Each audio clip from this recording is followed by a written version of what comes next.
Hi, I'm Scott from Alpha Power Cleaners, and today I'm going to be showing you how to change an LPG cylinder on a Tennant M20 floor scrubber dryer.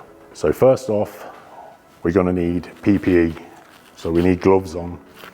The LPG cylinder is located under the seat, and you can get to it by lifting the seat up, as so. We will then turn the valve off on the gas bottle. Start the machine with the parking brake on and let the gas run out of the system until the engine switches off. We can then go in to the valve,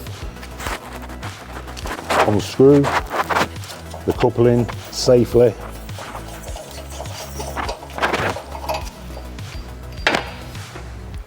undo the clamp which holds the bottle in place, and lift the gas bottle out, ready for the new one. And replacing the bottle,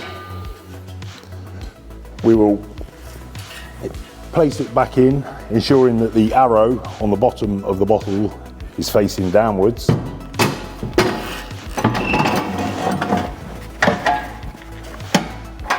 Clamp it back in place and reconnect the coupling. Whilst tightening the coupling, you want to twist the pipe at the back. Just helps it locate all the way in until you can't twist that anymore. Then we turn the gas bottle back on and you're good to go.